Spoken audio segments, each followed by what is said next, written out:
Hello students, welcome to my channel. आज का हमारा टॉपिक होगा system approach to education. System approach करने से पहले हम ये जानेंगे कि यह सिस्टम क्या है। So according to Webster dictionary, a system is a regularly interacting of independent group of items forming a unified whole. तो सिस्टम क्या है? जो छोटे छोटे इंडिपेंडेंट ग्रुप ऑफ आइटम से बना होता है, जो आपस में इंटरेक्ट करती हैं और एक बड़ा जो है वो सिस्टम बनाती हैं। आइए अब हम करते हैं system approach. So system approach is a technique. ये क्या है? एक टेक्निक है based on the system concept. Base किसके ऊपर है? ये टेक्निक हमारी सिस्टम कंसेप्ट के ऊपर।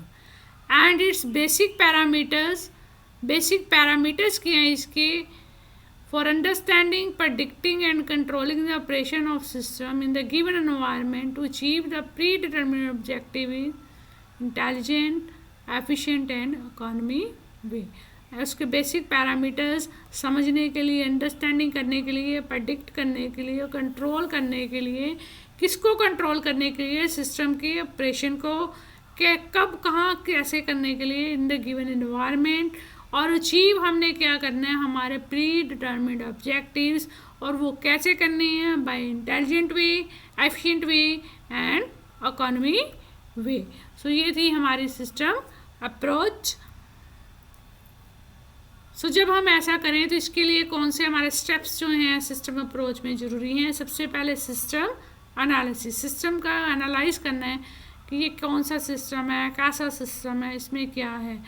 System design and development. Total system का डिज़ाइन बनाया जाएगा और उसकी डेवलपमेंट की जाएगी। System operation and implementation. और फिर हम जो है उसके ऊपर हम जो हमारा डिज़ाइन किया गया है उस सिस्टम के ऊपर, उसको हम इम्प्लीमेंट करेंगे, ऑपरेशन करेंगे। फिर हम इसको फीडबैक लेंगे, एवेलुएशन ऑफ द आउटकम, जो हमें आउटकम्स मिले हैं वो देखे जाएंगे, and improvement, modification of the system. और इसके बाद जैसा हमें सिस्टम मिला है फिर उसमें दोबारा इम्प्रूवमेंट होगी और मॉडिफिकेशन होगी। और ये ऐसे ही दोबारा से फिर स्टार्ट हो जाएगा। System analysis, system design and development, system operation implementation, feedback, evaluation of outcomes, improvement, modification of the system। System approach in education की बात करें, जो हमारा मेन आज का मुद्दा है, तो एजुकेशन में क्या होता है? इनपुट होता है, प्रोसेस होता है और आउटपुट होता है।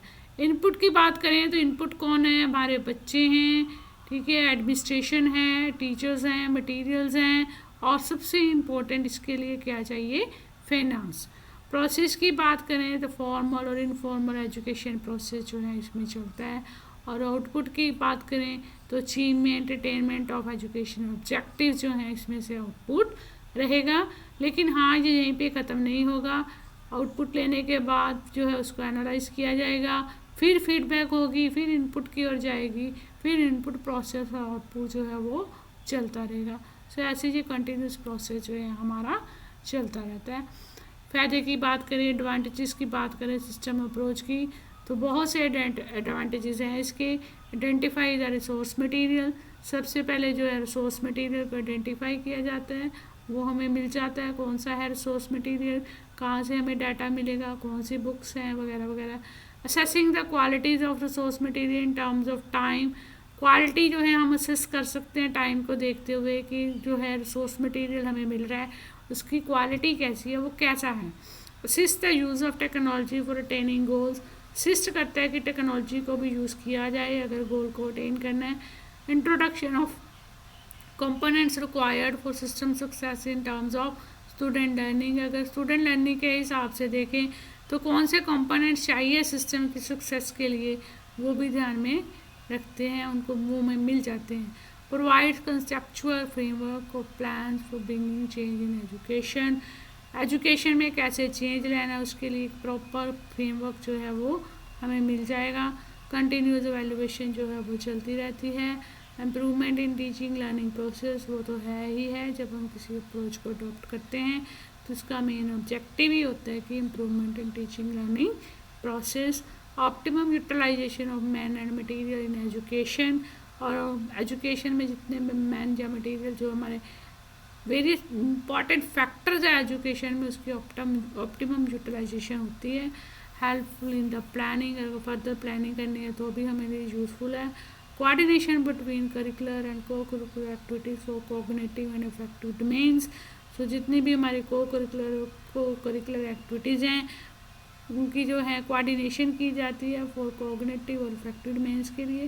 Act as a mean to improve control and design the various education system, और ये एक साधन बन जाता है इम्प्रूव करने के लिए, कंट्रोल करने के लिए, डिज़ाइन करने के लिए। किसको डिज़ाइन करने के लिए? वेरियस एजुकेशन सिस्टम, जो हमारे दूसरे भी एजुकेशन सिस्टम्स हैं उनको भी जो है इससे इम्प्रूव किया जा सकता है। टीचर का रोल देखें तो बहुत ही इम्पोर्टेंट है रोल ऑफ टीचर, क्योंकि टीचर ही एक ऐसा है जो एजुकेशन सिस्टम का एक हम कहते हैं नींव होती है। सो असेस द इनपुट को इसने असेस करना। इनपुट का क्वेश्चन करती हूँ मैं, आप बताओ कौन है? हाँ, इनपुट जो है वो हमारे लर्नर्स होंगे। गैदर डाटा, किसने डाटा कलेक्ट करना है? हमारे टीचर ने। उसने देखना है कि जो लर्निंग का अफेक्ट जो है, हमारे जो फैक्टर्स हैं कौन कौन से लर्निंग को अफेक्ट कर रहे हैं। थिंक ऑफ अल्टरनेटिव, ये अल्टरनेटिव भी किसने सोचना है? टीचर ने। अगर इस लर्निंग फैक्टर से या मटेरियल से काम नहीं चल रहा तो कौन सा नया जो है वो हो सकता है। एनालाइज ऑब्जेक्टिव, ऑब्जेक्टिव को एनालाइज करना है कि ये ऑब्जेक्टिव जो अचीव करने हैं या कितने हुए हैं। डिसीजन किसने लेना है? टीचर ने। इम्प्लीमेंटेशन किसने करनी है प्रोसेस में? टीचर ने। टेक फीडबैक, फीडबैक भी किसने लेनी है? टीचर ने। किससे लेनी है? लर्नर से। ब्रिंग मॉडिफिकेशन, फर्दर मॉडिफिकेशन भी की जाएगी। एंड चेक इफेक्टिवनेस, और ये भी देखा जाएगा कि जो हमारा इस समय सिस्टम चल रहा है वो कितना इफेक्टिव है। तो इसी के साथ ही जो मेरा टॉपिक ख़त्म होता है, और थैंक यू बेटा।